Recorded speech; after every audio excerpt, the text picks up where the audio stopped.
Hey book friends, welcome back to the channel. So you guys, there is one genre that I read quite a bit of that I rarely give a 5-star, and that is mystery thriller. And honestly, I mean, there's lots of reasons. I think for me, the main one is I'm a character-driven reader. I love characters, I love getting into their worlds. And mystery thrillers tend not to have the most three-dimensional characters. The beauty of this genre is kind of the story, it's the plot, it's the reveals and the twists and the shock value at times. These are the things I love about mystery thrillers. And so in today's video, I am going to share with you the mystery thriller books that I have read since I've been on BookTube that I have given 5 stars to. There's 15 of them in the past 4+ years that I have given 5 stars. But let's just get into it because you guys are I really love these books.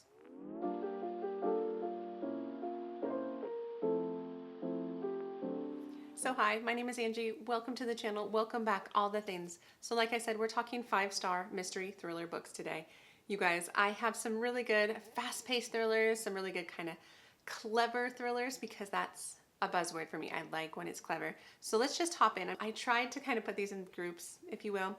Let me start with this one. I love this book. I want to do a reread. I read this maybe 2 years ago and I was just blown away by this book. And I know this is kind of a love it or hate it book, and that is The Secret History by Donna Tartt. I loved the atmosphere. I loved the dark academia. I love that it was kind of told in reverse.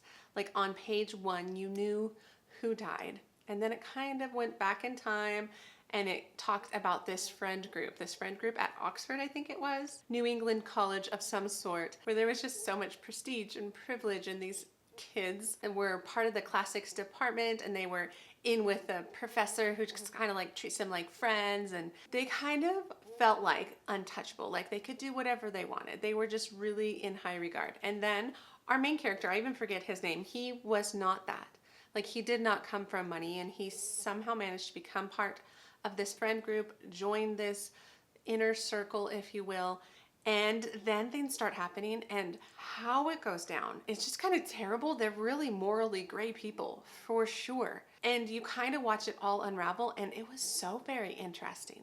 It was so very interesting. I highly recommend this book if you haven't tried it. I know it's not for everybody, but it could be for you. It surprised me. So this is the first 5-star I want to mention because I just loved this book so much. Now, as for a couple classics, and these are more in the mystery than the thriller, and that's Agatha Christie. And these are my 2 favorites. I will not stop talking about these. They are so good.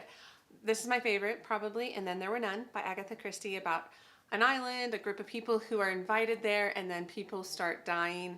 This one does not have a detective, which I think makes it interesting and a little bit more sinister. It's kind of, I feel like, one of her darker mysteries. But then you have Murder on the Orient Express, which this is one of the most clever mysteries. So please, if you have not been spoiled to the reveal in this story via the movie or the book or whatever, read this. Read it quickly so you don't get spoiled, because the aha moment is so good.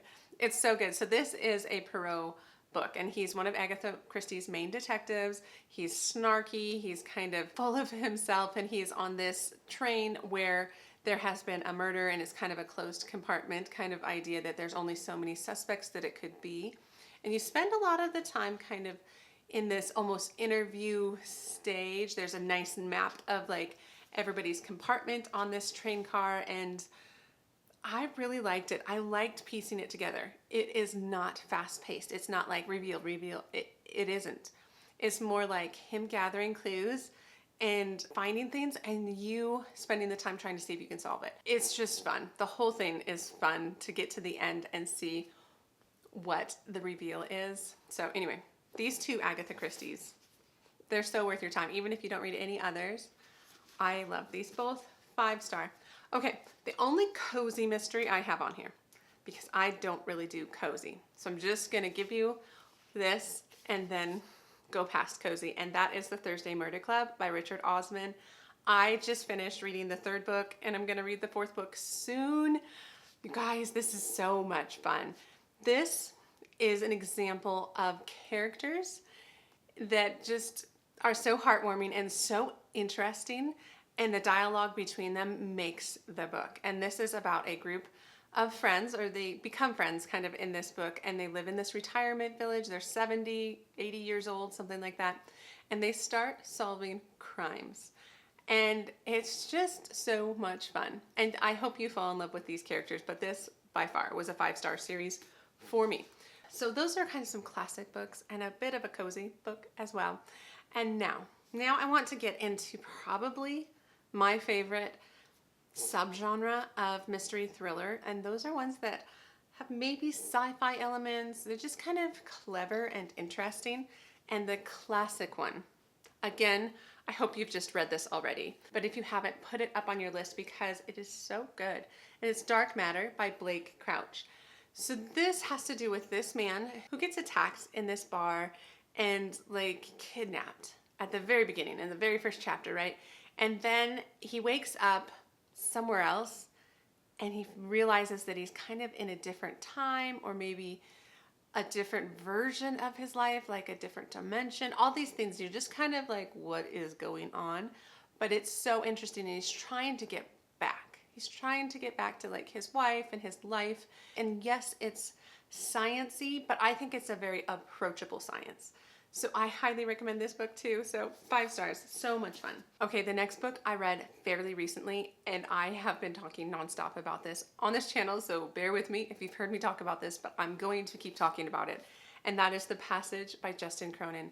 You guys, I thought this book was so good, so interesting. It is like a sci-fi, post-apocalyptic thriller type book. It's really hard to nail down, and I think that's kind of what I like about it.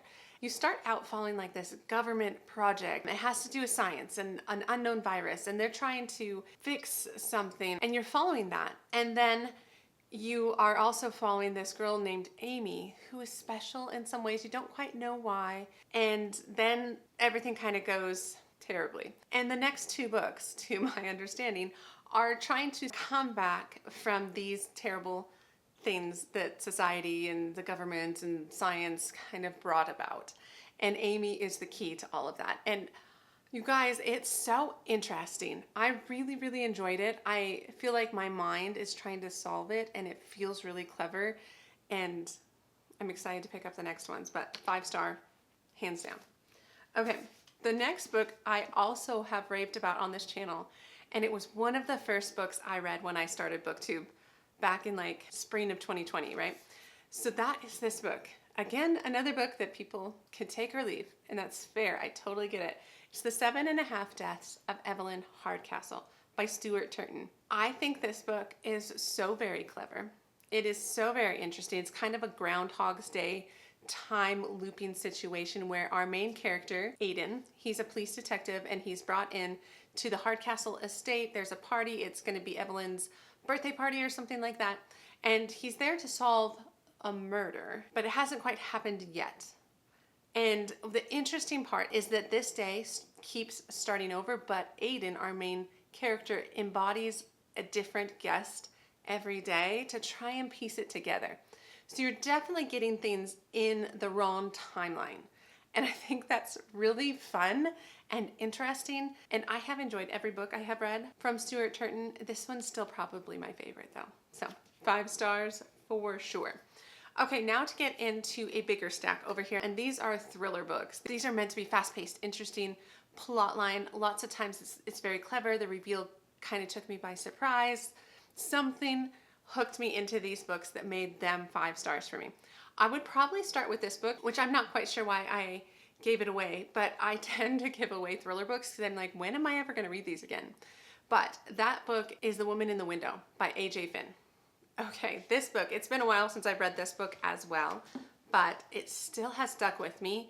And I feel like it was a bit of an iconic book that really started the trend in the thriller genre of this unreliable narrator, which sometimes is good and sometimes drives me bananas.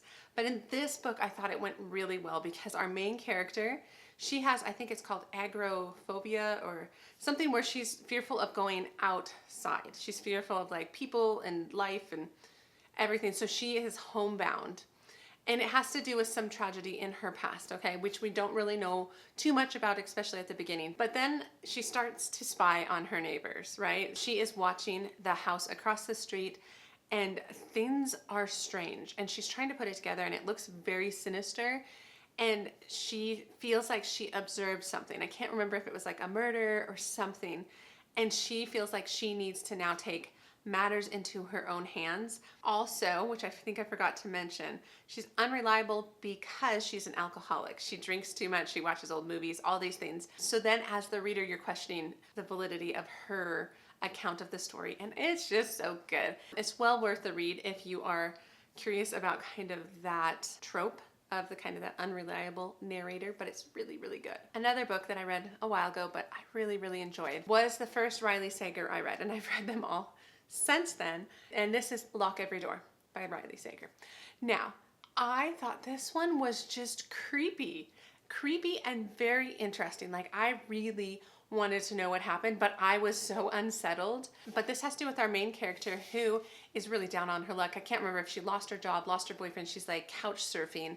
And then this apartment comes available in this really famous apartment complex, I think in New York City. It's called the Bartholomew. And she reads an ad for like an apartment sitter. And it honestly seems too good to be true. Like, she just has to follow a certain amount of rules. And the rules are a little strange, kind of in the sense of like, you can't bring people in, stuff like that. I can't quite remember what the rules were, but they were very oppressive, if you will. But she's just desperate, right?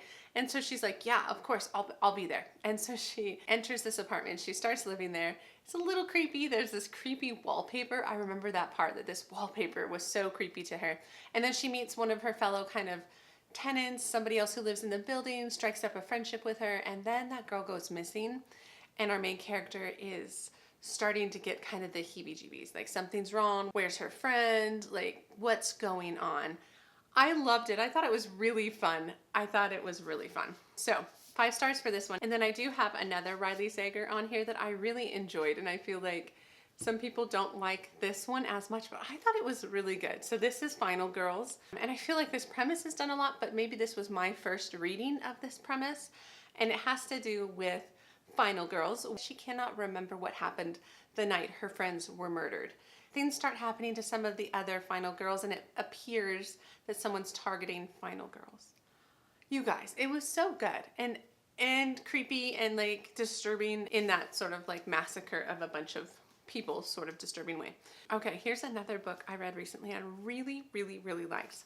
And that was The Good Sister by Sally Hepworth. This has a different vibe altogether. This is not like super scary, like what's gonna happen. I'm anxious like the last 3 books I talked about.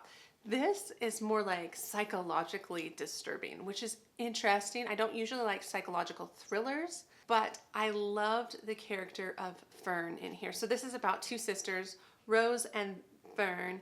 And Fern is neurodivergent, and she's always relied on her sister for everything. And her sister's always just led the picture perfect life, all of these things, except she cannot get pregnant, and Fern finds out about that, but it's kind of like in secret she found out about it, and she decides that in order to pay her sister back, she's gonna give her a baby. Like, and that's her plan. And you can see how that's probably not the best thinking and all that, but Fern struggles in that area, and you just kind of are watching her through all of this, and then some things are just kind of weird and creepy. I don't even think I do this book justice as to what it's about, but I found it to be really compelling and really interesting. But this is probably one of the more character-forward mystery thrillers I gave 5 stars to, so I really loved it. Okay, but back to fast-paced, crazy books. I loved The Last Word by Taylor Adams. I also liked No Exit. I probably would put that on here too, although that one's just a bit more gory. This one's pretty gory too. All right, this is about a woman who is house sitting on this secluded beach. She is kind of purposely pulled out of society. She had some sort of tragedy, which you don't understand, that has made her want to just really isolate herself.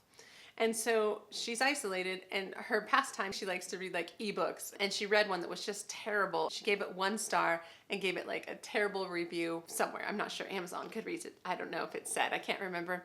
And then the author replied back to her rating and was just disturbing in how forceful he was in his like, you are ruining my life, take down your rating. And then things start happening physically where she's at, like around the house, creepy things are happening, and it's just fast. It's fast paced. It's like twist after twist. You are on the edge of your seat, which I feel was similar with No Exit. I really liked it, so I gave this one 5 stars. A couple other books I got from the library. They Never Learn. I think this is by Lane Foster. I'll put the book up so you can see it. This is about a female serial killer on a college campus, and she is basically exacting revenge on terrible men who are hurting women. And so she feels justified in her murdering, right? And then you're following her story, and you're also getting another timeline of this girl on campus and all of these things. It's just very interesting. And then something happens to start her life kind of unraveling, if you will. Like, she was so strict with herself and didn't let people in so she could keep this facade up, and then things start kind of crumbling. It's so good and so interesting. So I highly recommend that one as well. And then another book that I got from the library was The It Girl by Ruth Ware, which is still my favorite Ruth Ware. I've been really enjoying Ruth Ware's books lately. This one also has to do with a group of students at a college campus. It's one of the prestigious ones, Yale, Harvard, something like that. And now you have our main character, who is just kind of average, run of the mill. She's smart. She got into this university, but then she gets paired up with a girl named April, who is the it girl. Like, she comes from money, she's talented, she's smart, she's everything, right? And they develop this friendship, and then they develop this friend group.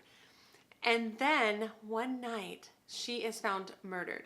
And our main character found April's body, and she also saw this man like fleeing the scene, and she gave testimony, and that man was put into prison. And at the beginning of this story, it seems like maybe she was wrong.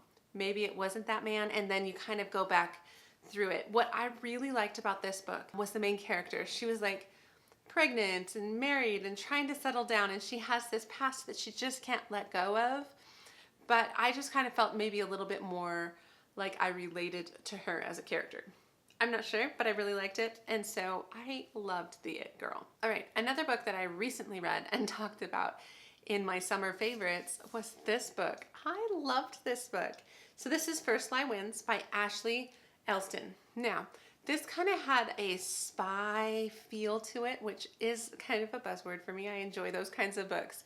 But in this case, our main character of Eve, I think, she is in this life that is not her life, and she's pretending. And so she's like dating this guy and hanging out with his friends and all of these things. But then you start to realize she was put into this situation by her boss. Like, she has a boss who set her up here, and then Mark is her boyfriend, and it goes from there. And I don't want to give too much away.